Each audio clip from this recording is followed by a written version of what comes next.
All right. We're going to go ahead and give about a few more seconds for people to start coming online. It looks like we are now live. All right.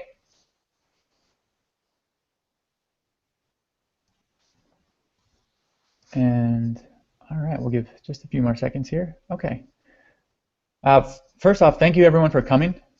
We're so excited to have anyone out there watching. And thank you to our three panelists for giving us the time today. So the purpose of today's call is that we hope to provide insight into the questions you and your peers have about running a music teaching studio. So whether you realize it or not, you are a business owner and your students are your clients. And that's a lot of responsibility, but there's also a lot of opportunity to greatly impact your students' lives and optimize the way you run a business. So in a moment, I'm going to introduce our three speakers and then hand it over to them to provide a short introduction themselves. But first, just so you know, this talk is listen only. But if you do have a question for our panelists you haven't submitted, scroll down to the comments section and feel free to type it up there. After the introductions, I'll be asking panelists questions submitted by our viewers, and maybe some of my own. So this call will be recorded on YouTube, and it will be available on our YouTube page, which I linked right below this video. Or you can just make a note. It's youtube.com/musicteachershelper. All right, now that we got a bunch of you joining us, we're going to move on to our panelists. So we have Brandon Pearce. He's the CEO of Music Teachers Helper. David Cutler, the author of his most recent book, The Savvy Music Teacher. And Kristin Yost, author of How I Made $100,000 My First Year as a Music Teacher. So Kristin, I'll pass it off to you first, so you may introduce yourself a little bit. Sure. Thank you so much, Andrew. Yes, I'm Kristin Yost, and I am the owner of the Center for Musical Minds, which is a music school in Frisco, Texas, so a suburb of Dallas, and we specialize in innovation at the keyboard. I did write my story of how I made $100,000 my first year as a piano teacher, which is in book form, and January 1st there will be a new release of it. And I'm really excited about it. And that's about, I speak, I do a lot of presentations, and I am on faculty at Southern Methodist University where I teach current trends in piano pedagogy.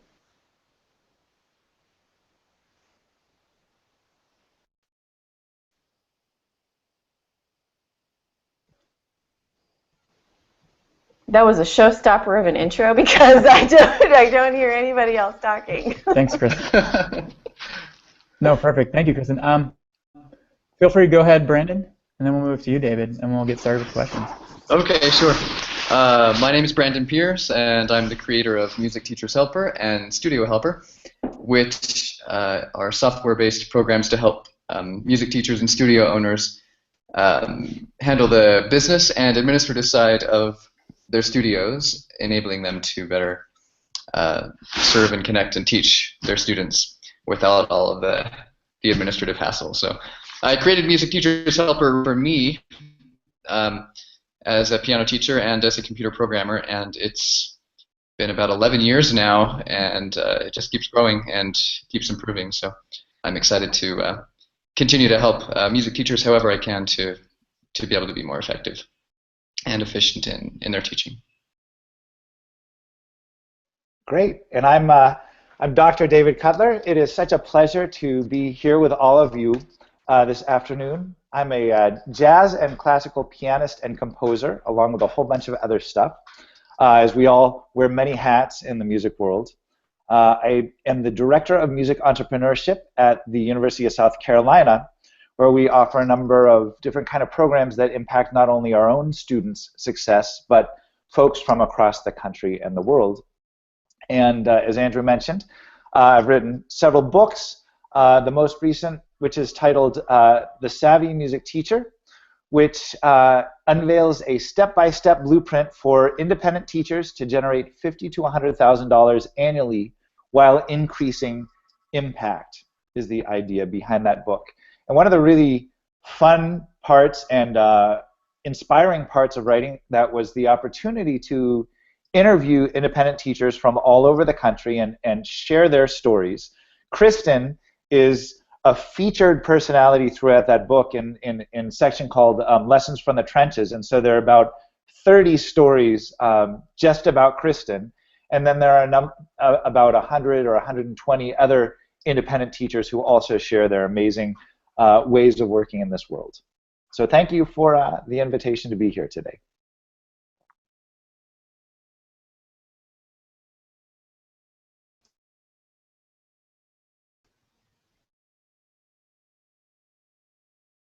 See if we have Andrew here.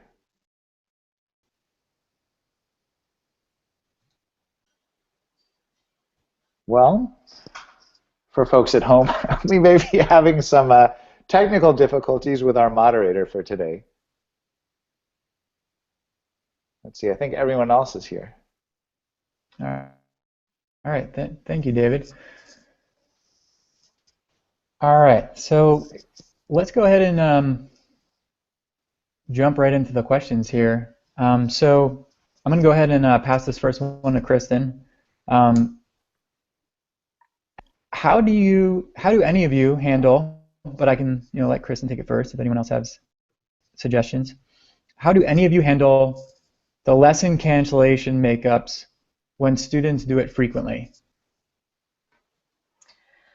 Well, as with anything, I think communication is definitely the #1 skill that we need as teachers, especially as business owners. So I'm very proactive, and we don't schedule makeup lessons. So if you're a chronic canceller, we interview students and their families, and I make it very clear that you have to have a lesson time, a day and a time that is going to have not a lot of interference, if any, and that we do not guarantee makeup lessons. So we have on our website at the centerformusicalminds.org, we have a parent packet under the resources where each parent has to read and sign a list of expectations showing that they've read and they've comprehended that we do not schedule makeup lessons. So if you choose not to come to your lesson, you are not guaranteed a makeup.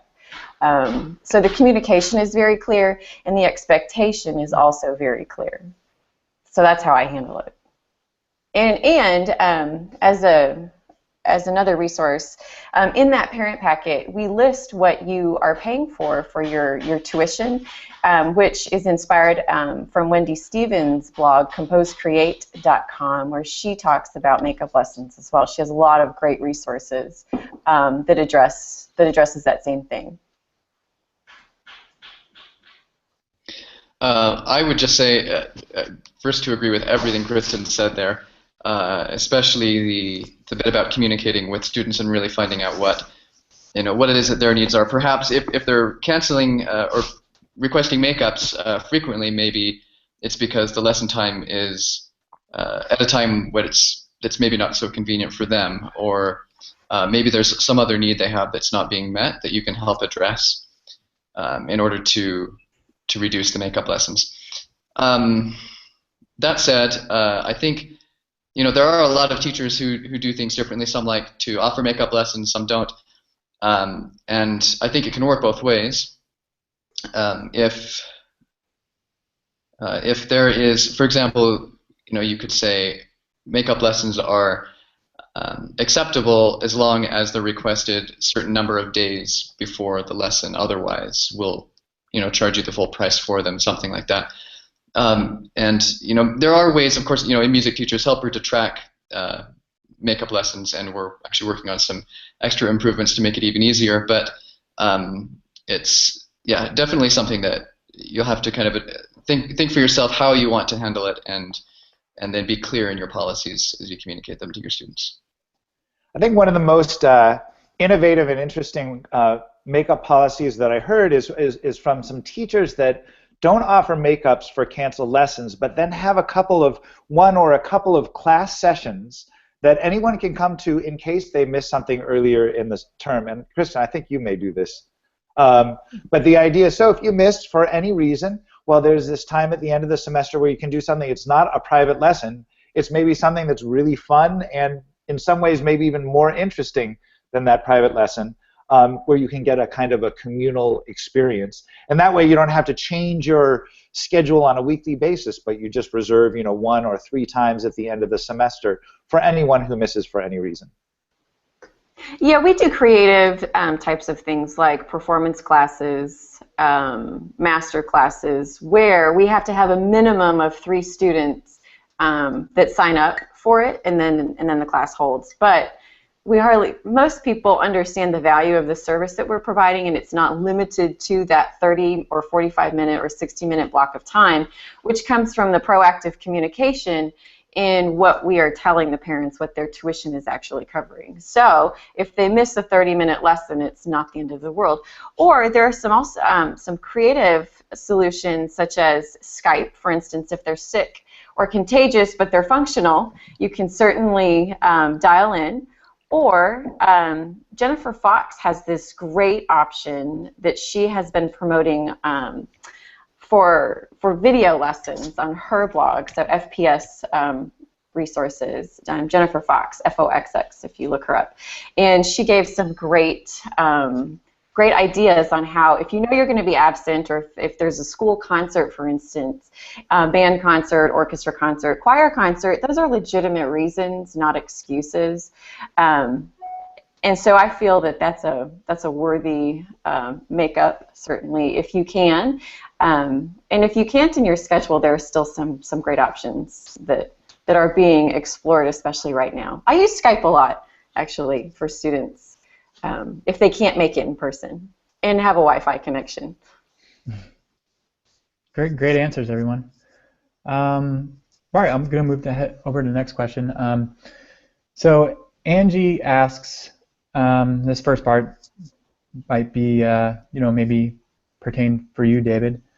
After reading The Savvy Music Teacher, and she says, which was, for the record, the exact book I've been waiting my entire teaching career for, followed by the Dynamic Studio, I've decided to mix up my teaching model in 2016 by adding a once-a-month hootenannies in place of students' usual weekly individual lessons.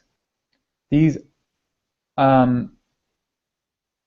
these group lessons will be one part functional theory, 1 part improv jam session, and 1 part open mic performance time. And then she goes on to talk about implementing that, and asks, what if someone has, so despite my excitement to switch to this new model, I do have some reservations. My main question for you all is, with mixed age groups, skill levels, and instruments, what recommendations do you have to conduct an inclusive and productive group lesson? So we'll start there. Well, I'd start by saying it's really exciting to see that you're exploring this possibility. One thing I noticed from the beginning of this book and interviewing people is that a lot of the traditional independent teacher idea is that if you're an independent teacher, what you do is you offer this kind of endless array of one-on-one meetings for over a 5-year period or over a 10-year period. And it's exciting to open up that possibility and explore all of the different things that could happen within the context of an independent music teaching studio. Specifically to that question, I would love to know more about the details, but it sounds very exciting the way that you will use this group format to work on creative exploration through improvisation and maybe composition and different things, and also theory. But the question that I heard was about combining age groups. I was in Bogota, Colombia, about a year ago, working with Batuta, which is kind of an El Sistema, if you know this, inspired program, music education program, and went to this center where they actually had it was a general music center. So it's a little bit different than what we teach as independent teachers. But they had kind of a choir, and they would work with Orff instruments. and the likes, and it was incredible. So they had a group of students from, the youngest was 7 years old, up through actually kids who were coming back after college, and it was amazing how they made music together, and they were able to create musical productions that met all of the students on their levels. So there were all of these different kinds of difficulty levels that were occurring at the same time. The older students would mentor the younger students, which teaches a lot about not only community building but peer teaching and the likes. And it was an incredible community. So I think there are challenges that are introduced when you have different age groups or different ability levels that are working together, but very solvable ones. And so often we look at kind of ability level as the main dividing point, or age level as the main dividing point. But I think when you mix things up, you can actually come up with quite extraordinary results. I don't know, Kristin, do you work with that?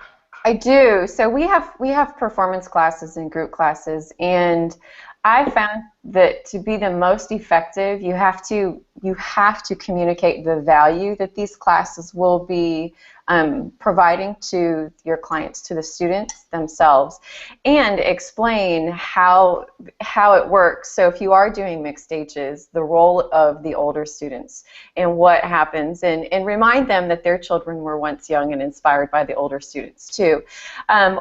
We personally group our students into elementary and middle school students together, and then we have a high school only option. So that class is actually, it was magical this last time around.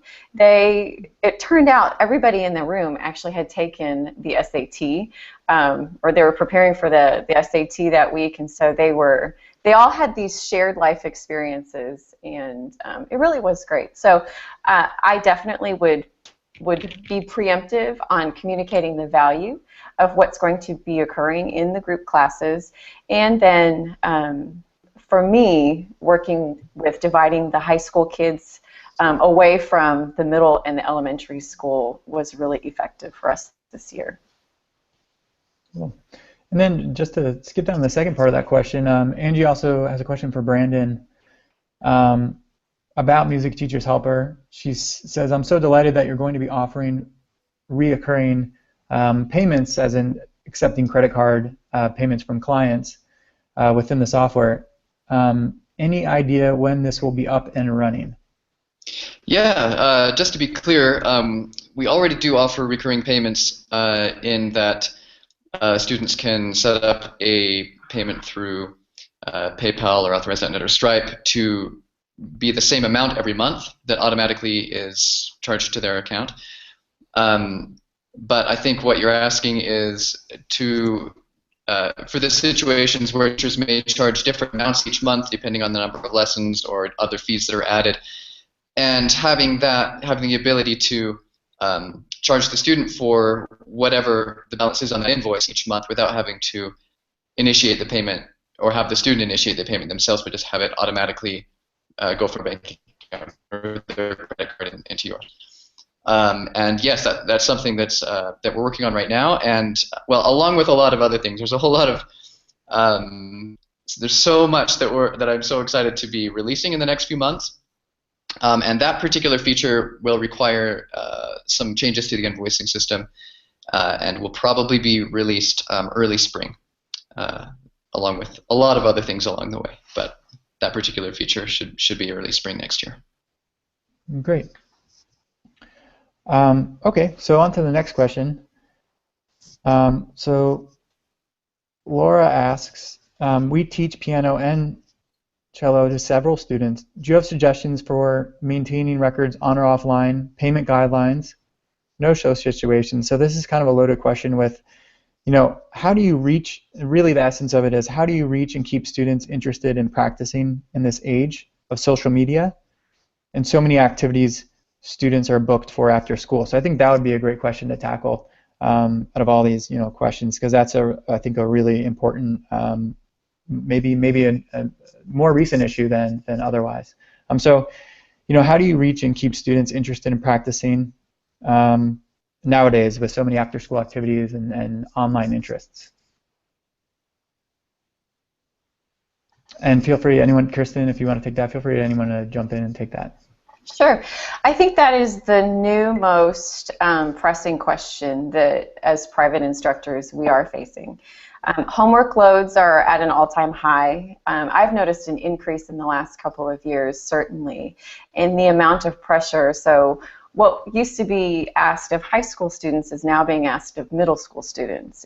And the elementary students are still coming home, and they're in the 3rd grade, and they have at least an hour of homework. So it becomes a question of value. So making sure, in utilizing social media, making sure that we're communicating the value of music for music's sake, as well as music for other benefits such as brain development, concentration, having a hobby when you're in your 30s, 40s, and beyond, or the scientific benefits that come along with it, and how playing a musical instrument is one of the best ways to fight Alzheimer's, for instance.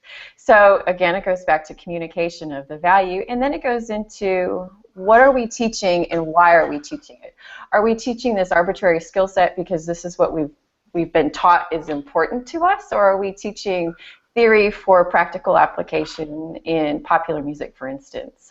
Tim Topham is a great resource as far as value in why we're teaching popular music, because I have so many kids, especially in high school, they've spent many years practicing and acquiring the skill set, and how they relax. I see their little nubs of fingers that they're really stressed out. And one of the ways I hear it time and time again, the parents are so thankful for music lessons because they're going to the piano to relax in between their exam prep and their homework and projects and things like that. So definitely the content and making sure that we have this wonderful opportunity with individual instruction to reach individuals in what is meaningful to them, and making sure that we're listening to what's important to them and not just promoting our own agenda in their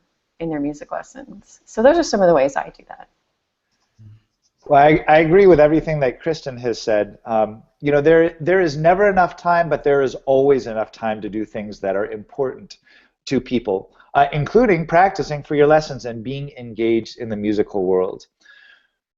What I find is what is particularly can change this equation is having a kind of project where there's a product at the end that the student is particularly invested in.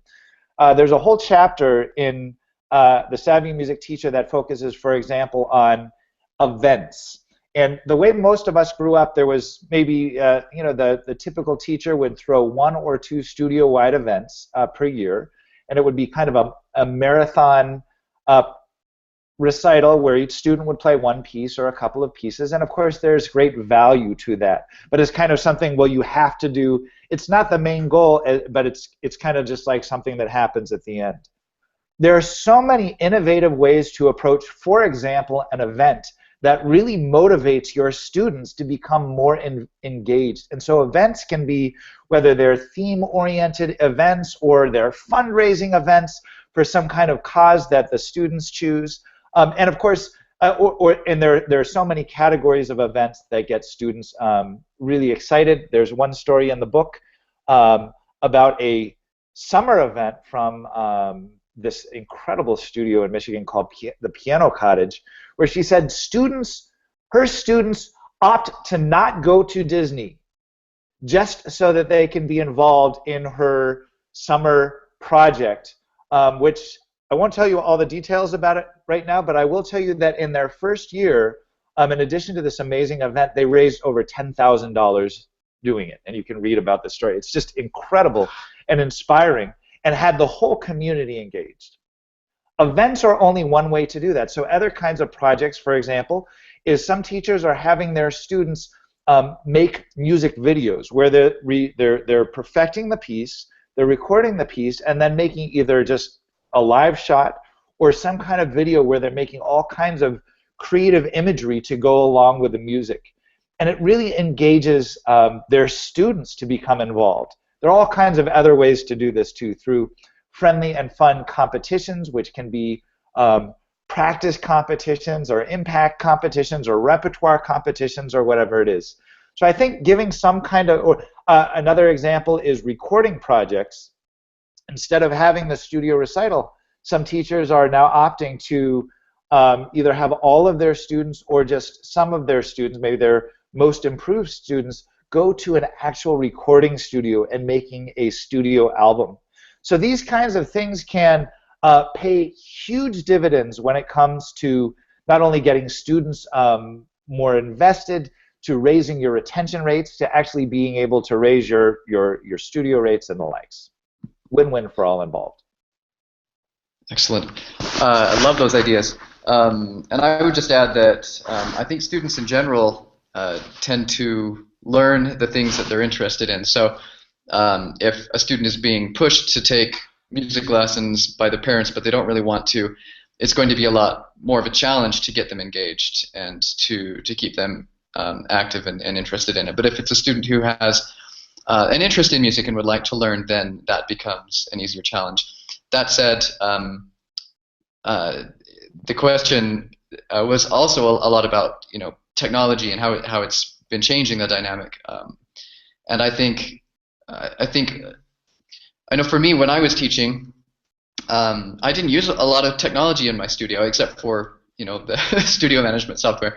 But as far as music learning games and sites like pianomarvel.com where students can see their progress as they go and just ways to learn music that aren't or I guess that are more engaging in ways that students are used to with technology. And then I was going to say something else, but I can't remember what it was. Well, we'll leave it at that. All right, great discussion. So it looks like we have two questions, both asking a similar thing about growing and branding their teaching studio. So Stan and Christy both ask, and Stan asks a slightly different question about him and his wife are both music teachers in a leased space, but they're looking forward to suggestions on branding their business as a music learning center, as opposed to just a couple people teaching music in their spare time. And then Christy asks that being in the process of opening a multi-teacher studio. So what advice would you have in regard to finding and hiring teachers? So maybe the first part of this would be branding a retail learning studio, and then also second, finding and hiring teachers. If anyone has any suggestions on those two pieces. Let me jump in on the branding piece of things. And this would go whether you're running a whole school or just running an independent studio. In the business world, they use this term USP, or unique selling proposition. What's interesting, I did a class with a whole bunch of musicians who had gone through music lessons from different instruments and different genres. What was really interesting was that in different regions of the country, that they all had essentially the same music lesson experience. Some were a little bit better, some were a little bit worse, but we went through about 20 metrics and realized that the approach, it's kind of like there is a way to do things. And there's nothing wrong inherently with doing things that way, but it's very hard to create a brand when what you do is exactly the same as everything else. I've looked through literally thousands of independent music teacher websites, and some of them have a page that even say, why study with me, which is a very good question, why study with me? And then on the site, underneath it, they list the inherent benefits of music education and don't actually say, why study with me as opposed to someone else. So in very clear language, I think it's important, not only from a marketing point of view, but also from an educational point of view, to understand what is it that you value. Kristin's talked about value before. What is it that you value that makes your education different than other colleagues. Hopefully, whatever you value, you do at an extremely high level. But what many teachers think will help brand them, and usually with questionable results, is, well, you should come study with me because I studied at this great music school. Or you should study with me because I won these impressive awards. Or and so it's like my brand is about me at the expense of, well, what is it that I do for my students? So I wonder, when you talk about this Music Learning Center, what is the bias of the Music Learning Center? What can people who study with you get from being there that they wouldn't get if they studied somewhere else? So to get away from kind of just the features of we have a building where you can do all these things, to really talking about the benefits and the unique biases and priorities of your educational system. Yeah, I would definitely echo what David just said. Knowing what you're about, why, what is your why, and it sounds like you have a unique perspective on what you want to offer and what's being offered in the community as it is right now. So I have this differentiation exercise that I got from Nikai Bay, and I just had it up. I have too many things open, and it's Simon Sinek wrote this great book on the power of why, or knowing your why. And then this differentiation exercise really helped me to hone in on what it was that I was searching for. I'm in a community of 140,000 people with 8 different music schools. So I really have to know my why. And this differentiation exercise is the longest run-on sentence that you will ever come up with, but it's a starting point, right? So you have to be able to think through, 15 ways that you're unique in your community. So the exercise is it's addressed to, and I'm happy to provide this. It's to your target customer segment with a comma, and then you're talking about your product or your service name is the only, and then you list the product service category that, and then you list your benefit, because, which is the reason to believe the benefit claim. And then you could put a period in there if you wanted to. Unlike your competitors, and you don't have, this isn't what you put on your website. This is to get you thinking through your process. So unlike your competitors, comma, we, and then you list the ways that you're different. And it's a really enlightening exercise, and I do it pretty regularly now these days once I came across it. And that owning a music school is very different than being an independent teacher. So when you decide to go into the commercial realm, you now have a substantial overhead to meet. You don't have your home office deductions anymore, and a large part of what you're doing is managing, which is where Studio Helper is an amazing resource to keeping organized and keeping track of records, keeping track of lessons, payments. It integrates well with QuickBooks. I personally use Studio Helper, and I just met Brandon today for the first time. I've used Studio Helper since we opened about 7.5 years ago, and it's great. I actually can't imagine running a studio off of Excel spreadsheets or things like that. And finding good qualified teachers, you have the option of going with contractors or employees, and there's a very detailed list that the IRS provides to you. So if you want to do teacher training, you can have lesser qualified teachers, but you can train them if that's what you want, and that's definitely an employee that you're hiring versus a contractor who you're hiring to come in and just teach lessons. You have no say, no authority over content that they're teaching or how they're teaching. You're just contracting for that service. And a great place to start is either with high school students that you may want to train or work with to be helping you promote what it is you are valuing, or looking at colleges and universities, piano, whether it be piano majors or music education majors, specialists, things like that. That's where I always pull from. I always look at the university settings first. and I can't remember the other parts of the question. I love, Kristin, I love at the beginning of that you mentioned Simon Sinek. And if you haven't, for those of you listening, if you haven't read his book, one of the central premise, or he's talking about why do some people become very successful and great leaders and others do not, even though they do similar things. And his overriding idea, he says, everybody knows what they do. Many people know how they do it, but few people know why. So for example, everybody knows, well, what do? I teach music. Well, I teach music. Well, how do you do that? Well, I do this in 30-minute blocks every other week. And why do you do it? Many teachers really don't know, and that becomes evident when you read their website or when you read their teaching philosophy or whatever it is. They say, I do this, but not, what do you believe? What do you believe? And I love that statement. It would be great if we could see that, we could see that somewhere, to really say, my philosophy is this.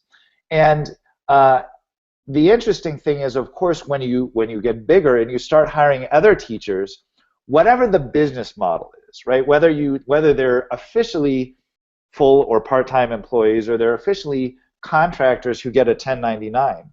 The question is, are they just people who teach whatever they teach and they happen to teach in your building? Or do they really fit into this brand? Is there a philosophy? Is there something that your business stands for? So the first step to creating a brand, I would guess, is figuring out what you do that's interesting. And then the second part is positioning and marketing it in such a way so that people understand that this is what makes your business different than the others. And even though you might charge $3 or $7 or $14 an hour more than the competitor, they're not comparing like products. So better, I just want to, one last comment is that a lot of times we try to argue better, and you might be better than the competition, but that's a very difficult argument to make in any era. So I hope that you are better, but different is much more easily understood and explained. Yeah, differentiation is essential. And one last book. If you are considering opening a school, you need to read The E-Myth before you do that. Michael Gerber. Yeah, good book. Yep. I'd also say that in constructing, what it is that and the why that you are teaching and creating the studio, it would be helpful also to consider what the market, what the situation is in the area that you're setting it up in. What is lacking? Interview students, get to know the other teachers, get to know what's out there, and what students and parents feel are missing in the music education realm in your area, and see if you can find something to fill that need. Everything else you guys have said has been amazing, so I won't comment much more on that. Well, great. That kind of research is really important to talking to your clients. The question is, what do clients know, or potential clients know? Steve Jobs was someone who believed, for example, that people did not know what they wanted, that he knew better what the population wanted than they did. And I find this a lot. So for example, when people start, there are areas in this country where maybe not enough people begin music lessons. But I also see in a lot of places that actually there are a lot of people who start music lessons as one of the activities they do in kindergarten or third grade or whatever it is. But then when they get to middle school, for example, they quit and they do something else. And if you ask people, well, what is it you're not getting? I'm not sure that they would know what that is. Oh, my lessons were fine. I just have other interests. Yet, I would guess in many of those cases there might be different ways that we could engage them. And it could be through the kind of projects that we talked about before, or it could be by just connecting what it is you're teaching to their interest, which might be musical or extra musical interests. There are many ways to solve just about any problem. Yeah, and I think also asking, different questions sometimes. If you're asking, why, are you taking music lessons, or why did you stop?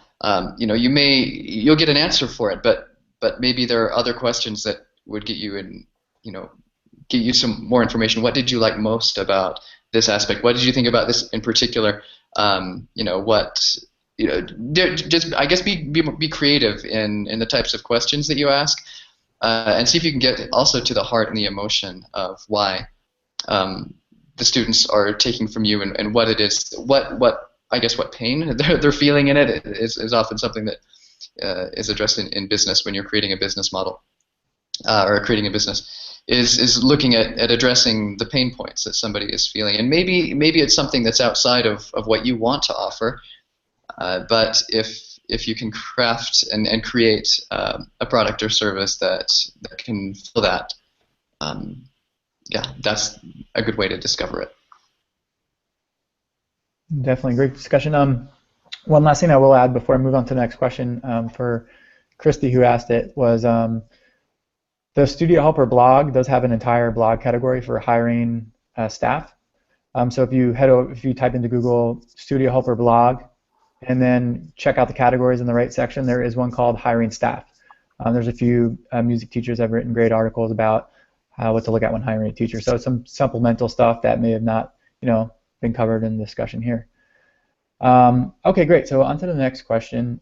So Susan starts with saying she's taught group and private piano for 40+ years, kinder music for 30+, in her home, music schools and colleges, and even had her own private studios and business centers, shopping malls. Now I find myself teaching 12 students back in a home studio with no room for expansion.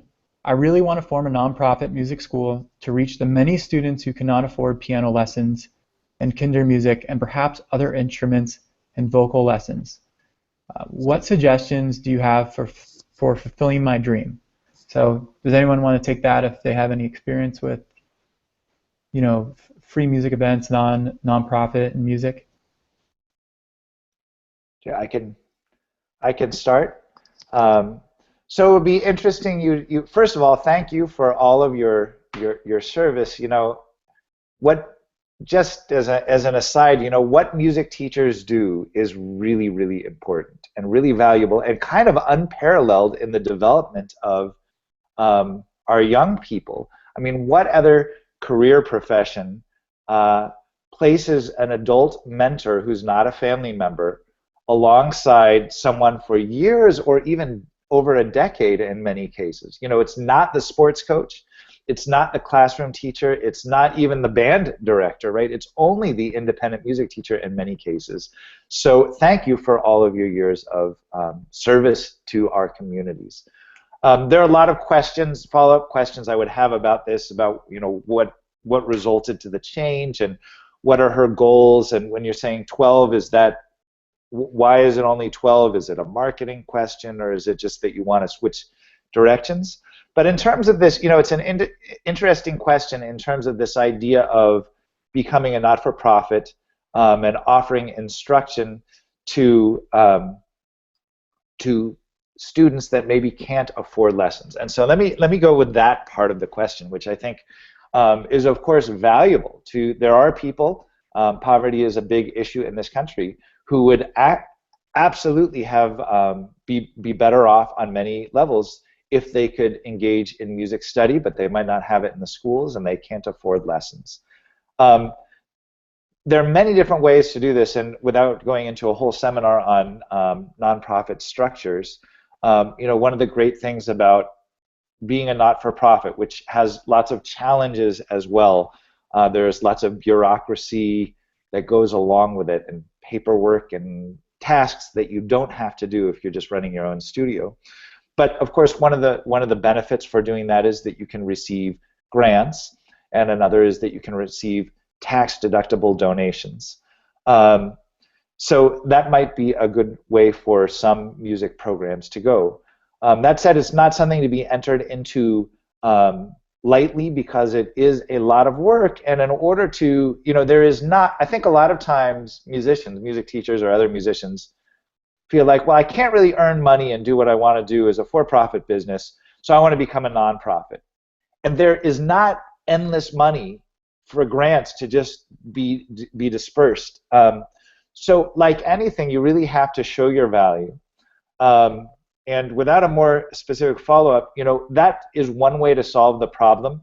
You could also If you are a not-for-profit, you could also take donations not only for your studio in general that goes into a lesson fund, but you could have someone sponsor a student. Another really, I saw that question.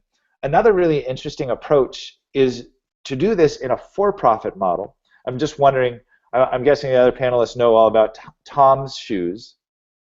But the idea with Tom's Shoes, originally he after college, he went to Latin America, he was traveling around, and noticed that all these kids were getting sick. And he found out that one of the big reasons why was that they couldn't afford shoes. And so his original thought was, I'm going to create a not-for-profit, at which point I will raise money to buy shoes for these people. Eventually what he did was far more successful in his case. He formed a for-profit company called Tom's Shoes, but the idea behind it, they're good shoes, but is that when you buy a pair of shoes, they donate an equivalent pair of shoes to some kids in South America who could need it and benefit from it. And so a lot of people become clients of that, customers of that business, not only because they love the shoes and they're very good shoes, but they feel good about themselves because they know that they're helping solve something that's greater than themselves. So you buy a pair of shoes and you give back. I looked for an example like this and didn't find it among music teachers, which doesn't mean it doesn't exist. I just had a really hard time finding it. But there is a concept that you could explore where you charge a higher rate, maybe because you have a wealthier clientele, for example, but half of their tuition or 20% of their tuition or whatever it is goes into a fund that then helps underprivileged students enroll in music lessons. That could be a really powerful way, and I think that there are definitely families that would be excited to pay, families with means, that would be excited to pay that higher rate in order to give back and to help out.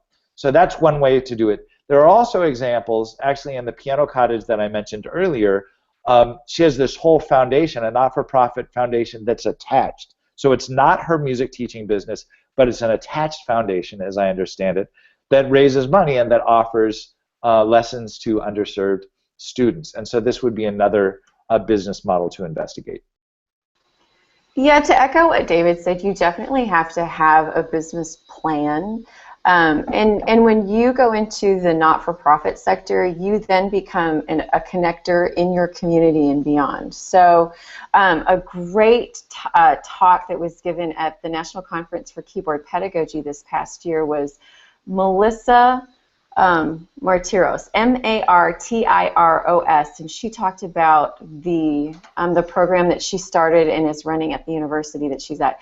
I would definitely look her up. Same way with McPhail Music School in Minneapolis. You can definitely study these schools and learn from their experiences, and you're going to have to, get creative and search out people in your community.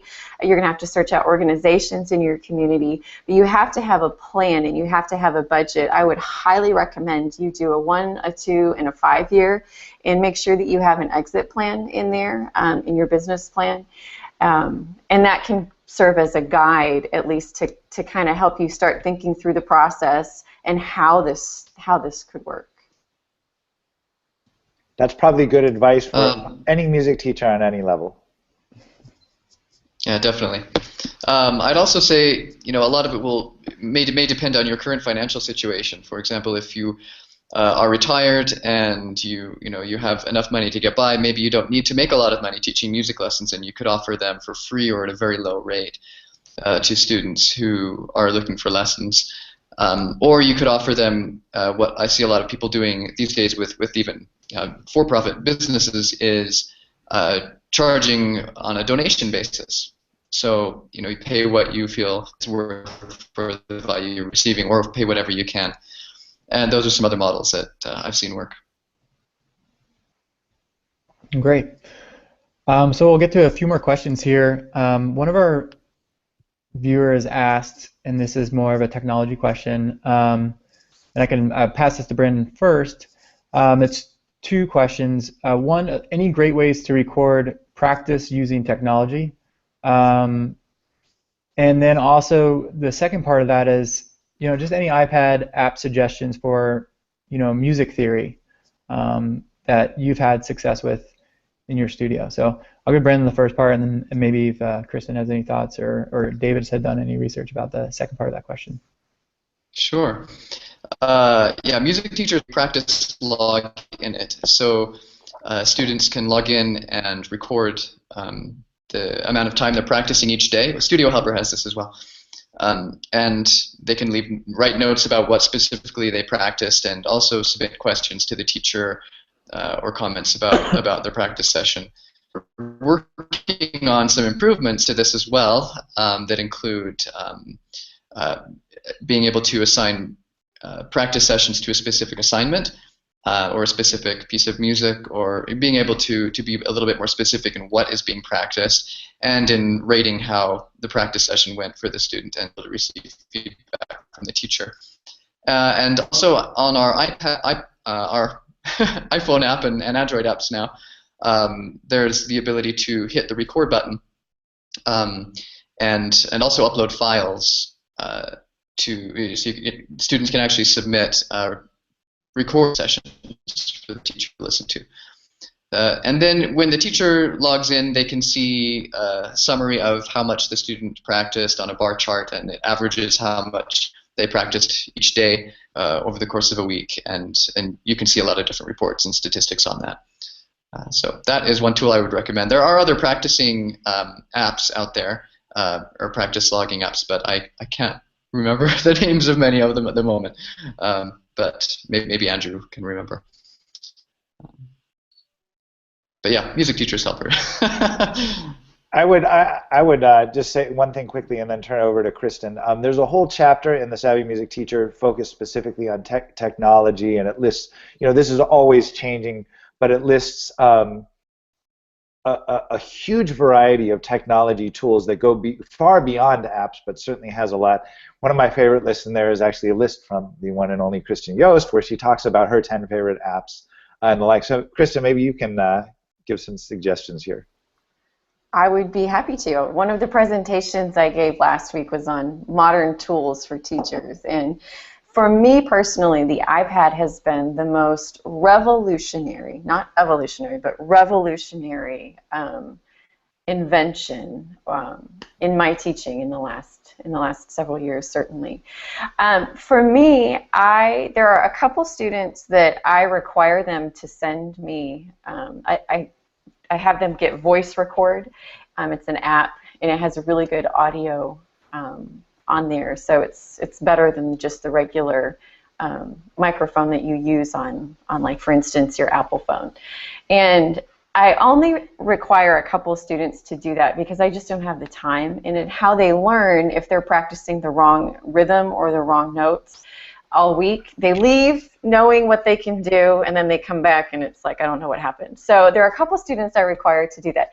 Voice Record is one of those apps that I use pretty regularly, and I also email recordings to them or send them on their phone, or they can put them on their phone when they're in their lesson. Fourscore is a music reading app that I can't imagine being a musician without. It functions like a piece of paper, and I'm really excited about the new iPad because it's like the actual size of music now. And for my old eyes, which actually are really old, it's going to be great. I'm really excited about that. Piano Maestro is a lot of fun. I use that for sight reading for a lot of my students, and for some kids, especially the ones coming up now in Frisco, Texas here, we have a bring your own device policy to school. So the kids are so used to being creative in how they're getting information. So they're encouraged to bring their phones, even in elementary school, their iPad or their tablet or whatever it is they have. They're encouraged to utilize those in making their lives better in access to information, time management, things like that. So a lot of the kids do bring their iPads, and a lot of them now have grown up with the iPad, which is kind of crazy to think about. So I have a couple of students who are in elementary school, and their primary practice time is on the iPad, and I've had extensive conversations with their parents about this, and they're of the mentality that, hey, they're excited to practice, they spend hours a week practicing, and it gives them the feedback. So, for instance, little Reese, one of my students, she practiced over 2.5 hours last week. I get a weekly report from Piano Maestro, and it says how many times she's played the piece, that she got 3 stars on, things like that. Piano Maestro, if you don't have it, you should really check it out. And Fourscore, let's see, there are great metronome apps. Do you remember when we had to buy Dr. Beat for like $100? You can get that same app for 99 cents now, which is pretty crazy. And I mean, I have a whole list on my phone. Let's see. For theory, I love Good Ear. So they have Good Ear intervals and chords and scales. That's awesome. And then there's Super Metronome Groovebox. So it's like the longest app name in history, but it's this rhythm app. So you don't even have to have, I bought this really expensive Roland keyboard, which I love. But basically this app, has so many rhythm capabilities that I find myself using Super Metronome Groovebox very regularly. I also love access to popular music, especially. Musicnotes.com is a great website, and their app is amazing. I use that pretty regularly, and it catalogs every purchase that you've ever made with them is available in the app. So I love that.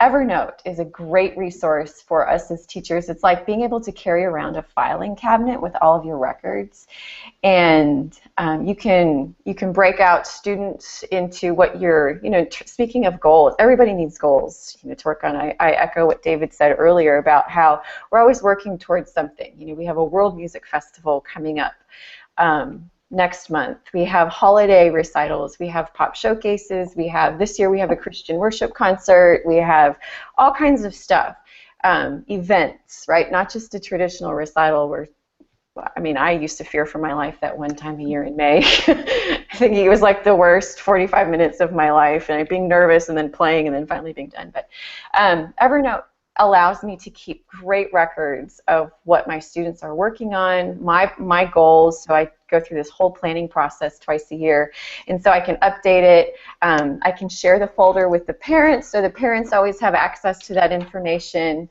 So that's great. DocScan is another one. So if I ever need to, I never make photocopies of music, and if I do make an image of music, it's always because I'm going to be purchasing it from my local music store. But in the event that I'm on my last copy of something and I need a piece out of Martha Mears' Jazz, Rags, and Blues, and I'm going to order it from, I use Penders here in Dallas, or Amro in Memphis. I know that I'm going to order that book, but in the meantime, I don't want to send my copy home with my student. I make the copy because it's okay for educational purposes, as long as I'm ordering the book, and I just email them the PDF. So DocScan is the one that I use for that. Or in the event that you need to sign a document that requires your signature as a PDF, DocScan's awesome. I've never used a fax machine. I've used DocScan for a really long time. So those are some of the go-tos that I have. But there are tons. Tanara is great for theory, and yeah, those are the ones I use on a pretty daily basis, though. Just, we were talking about all these tools, and this is amazing to have all these specifics. I think some of the time teachers start with, well, what tools should I use? And the question in terms of technology or anything else is that there's a more important first question, which is, what is it you're trying to build? What kind of students do you want to cultivate? Once again, we come back to start with your why. Once you know that, there is technology that will help you do that. A question gets asked a lot, well, how much technology do I need to use in my teaching to be a modern teacher? And I don't know how to answer that. I don't think there's one size fits all for that. It depends on what you're trying to build. But I can say this, that all else being equal, the answer probably has to be more than 0%. I just don't know how a teacher today, there are certain things that human beings just do better than computers. And there are certain things that computers just do better than human beings. So I don't know if the percentage for you should be 98% or 2% or somewhere, probably somewhere in between those two. But I would guess that an independent teacher that has 0% technology in what they do besides their website might not be living up to the potential of what it requires to be an effective and impactful 21st century music school teacher or music teacher. I would guess. Yeah, great answers. So it looks like we didn't get to a few questions directly, but I'm looking over them, and I think we did answer them throughout our other questions, and we did use the full hour here. So I think this is a great time to wrap up. So I would like to thank everyone for coming, but just before we do go, I'd like to ask each panelist, where can people learn more about you online? Where would you want people to go check you out? And then if you have any final thoughts about the talk, or any more things you'd like to say about what you're up to, feel free to do so. I'll go ahead and start with you, Brandon. Muted there. Yeah, you can find me at musicteachershelper.com. I also have a personal blog called pearceonearth.com. My last name is Pearce, where I write about life and business and travel and all the things that I'm doing with my family. And that's it. So.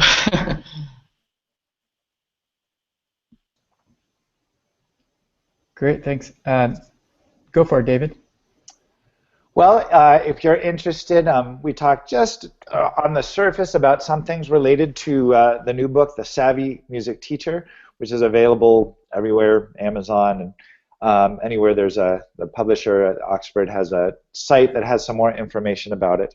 Once again, the focus of that book is on generating $50,000 to $100,000 annually while increasing impact. Also wanted to mention that I run something that might be interesting for some of you, a summer workshop. It'll be from June 7 to 12 this summer, called The Savvy Musician in Action. And the focus on that is helping musicians make more money while increasing impact on this planet.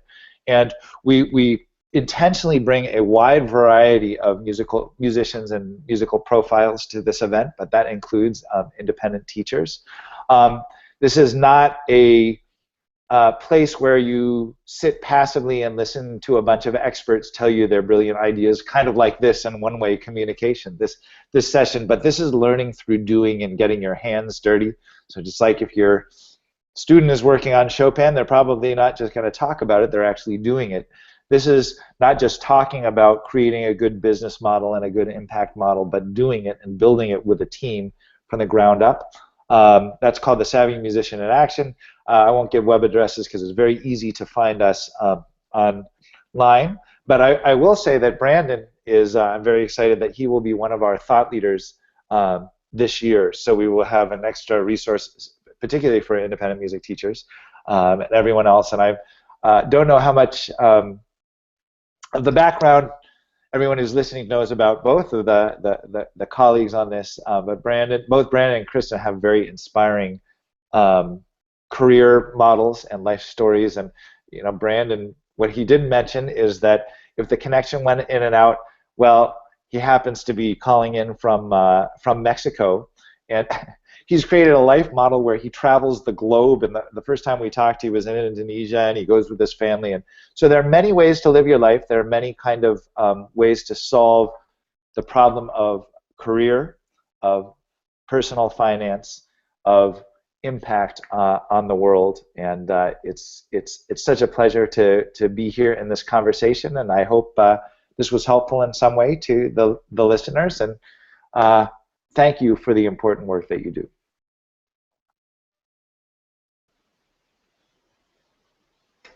Kristin. All right. So you can find me in a couple different places. KristinYost.com is where I have a lot of my, if you would like to engage me for any workshops or presentations or consulting, you can find my information there. PianoAccents.com is part of the global music project that I've worked with Nikai Bey on. accessing music from Bollywood, from Latin America, and from Africa for little hands, for elementary hands.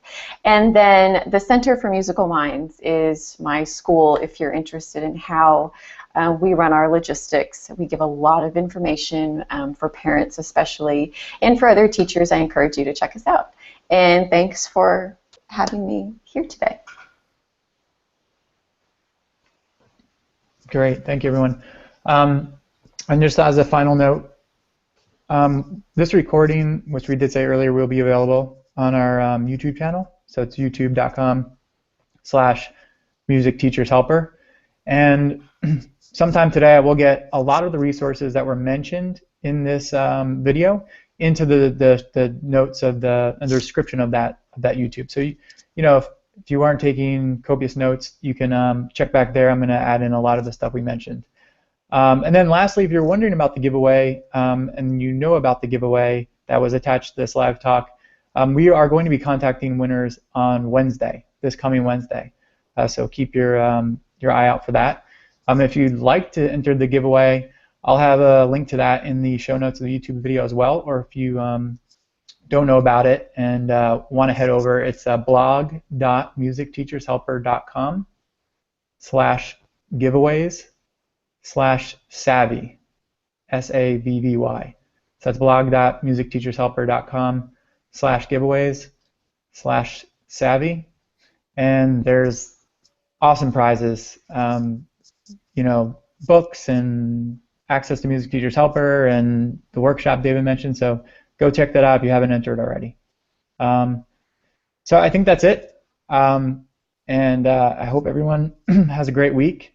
And thank you, everyone, again for attending. And thank you to our panelists so much for your time. Have a great day. Thank you. It was a pleasure.